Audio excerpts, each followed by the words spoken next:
నమస్తే మిత్రులారా, నేను మీ శ్రీనివాస్ చౌహాన్ అడ్వకేట్. మిత్రులారా, నిషేధపు జాబితాలో ఉన్న భూములను కొనుగోలు చేయవచ్చా? కొనుగోలు చేస్తే లాభమా నష్టమా?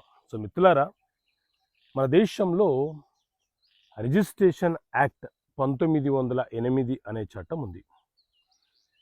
అలాగే ఆస్తి బదలాయింపుల చట్టం అమల్లో ఉన్నది.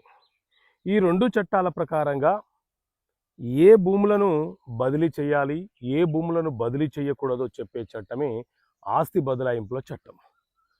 ఈ చట్టం ప్రకారంగా ఏ భూములను బదిలీ చేయాలో ఆ భూములను మాత్రమే రిజిస్ట్రేషన్ యాక్ట్ ప్రకారంగా రిజిస్ట్రేషన్ చేసి హక్కులను బదలాయింపు చేస్తూ ఉంటారు. అయితే నిషేధపు జాబితా అంటే 22A లీస్ట్ అని అర్థం.